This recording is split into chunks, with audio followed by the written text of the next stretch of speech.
Fungsi organ-organ dalam sistem peredaran darah. Yang pertama adalah jantung. Jantung merupakan salah satu organ vital dalam tubuh manusia yang berfungsi untuk memompa darah ke seluruh tubuh. Yang kedua adalah pembuluh darah, yang berfungsi untuk mengedarkan darah dari jantung ke berbagai organ dan jaringan tubuh maupun sebaliknya. Ketiga adalah darah. Darah berperan sebagai pembawa nutrisi, oksigen, hormon, dan antibodi ke seluruh tubuh. Organ-organ penyusun sistem transportasi pada manusia adalah pembuluh darah dan jantung. Sementara pada sistem limfatik terdiri atas modus limfa, kelenjar timus, tonsil, limfa, dan pembuluh limfa. Sistem transportasi pada manusia ada dua, yaitu sistem peredaran darah dan sistem peredaran limfa. Berikut adalah komponen penyusun peredaran darah. Yang pertama, sel darah. Terdapat eritrosit, yaitu sel yang berperan dalam mengedarkan oksigen dan karbon dioksida. Leukosit, yaitu sel darah yang berperan dalam proses imunitas. Trombosit, yaitu sel darah yang berperan dalam proses pembekuan darah. Yang kedua, plasma darah. A. Protein plasma, yaitu protein dalam plasma darah yang memiliki fungsi khusus. B. Albumin, pengaturan tekanan darah. C. Globulin, imunitas tubuh. Dan fibrinogen, pembekuan darah. Plasma darah juga berfungsi mengedarkan sel makanan, vitamin, mineral, hormon, dan enzim. Yang ketiga, pembuluh darah. Vena, pembuluh yang mengalirkan darah dari seluruh tubuh menuju ke jantung. B. Arteri, pembuluh darah yang mengalirkan darah dari menuju organ dan jaringan tubuh. C. Kapiler, pembuluh darah yang berhubungan langsung dengan sel-sel tubuh dengan tempat terjadinya pernapasan internal.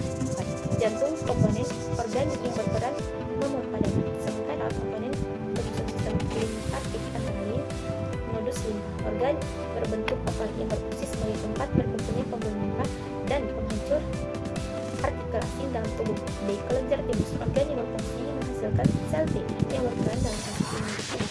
C. Kelenjar amandel, organ yang berfungsi menahan kuman dan bakteri yang masuk melalui mulut dan hidung. D. Limfa, berfungsi menghancurkan sel darah putih dan trombosit serta menghasilkan sel darah merah pada saat bersejarah. E. Pembuluh limfa, berfungsi sebagai tempat beredarnya cairan limfa. Jadi, organ yang menyusun sistem transportasi pada manusia antara lain tadi ada jantung, pembuluh darah, pembuluh limfa, kelenjar timus, dan amandel. Pada kesempatan kali ini saya akan menjelaskan tentang berbagai kelainan dan penyakit sistem peredaran darah. Adapun gangguan pada sistem peredaran darah yang pertama ialah tekanan darah tinggi atau hipertensi.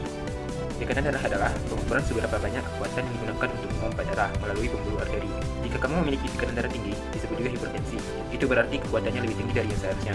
Kondisi ini dapat merusak jantung dan menyebabkan penyakit jantung, stroke, atau penyakit ginjal. Namun, gejala tekanan darah tinggi seringkali tidak disadari. Yang kedua ialah serangan jantung.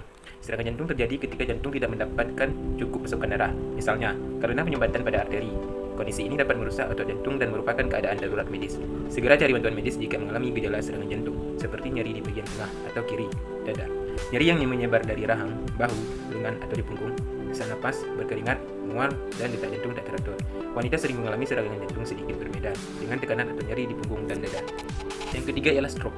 Stroke sering terjadi ketika gumpalan darah menyumbat arteri di otak dan mengurangi suplai darah. Namun, kondisi ini juga bisa terjadi ketika pembuluh darah di otak pecah. Kedua kondisi tersebut mencegah darah dan oksigen mencapai otak. Akibatnya, bagian otak kemungkinan besar akan rusak. Terakhir ialah gagal jantung. Gagal jantung terjadi saat otot jantung melemah atau rusak, sehingga tidak bisa lagi memompa volume darah yang dibutuhkan ke seluruh tubuh. Gagal jantung biasanya terjadi ketika ada masalah jantung lainnya, seperti serangan jantung atau penyakit arteri koroner.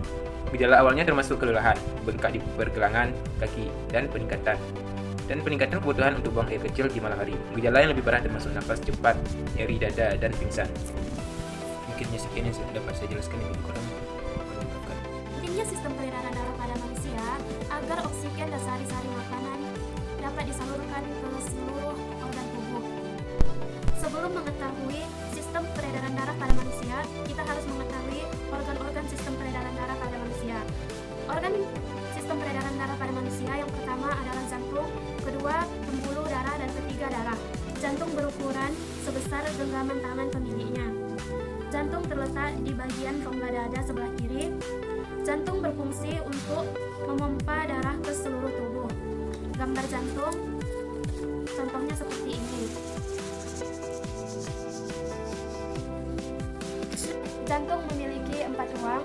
Yang pertama, seram di kiri, kedua seram di kanan, ketiga bilik kiri, dan keempat bilik kanan.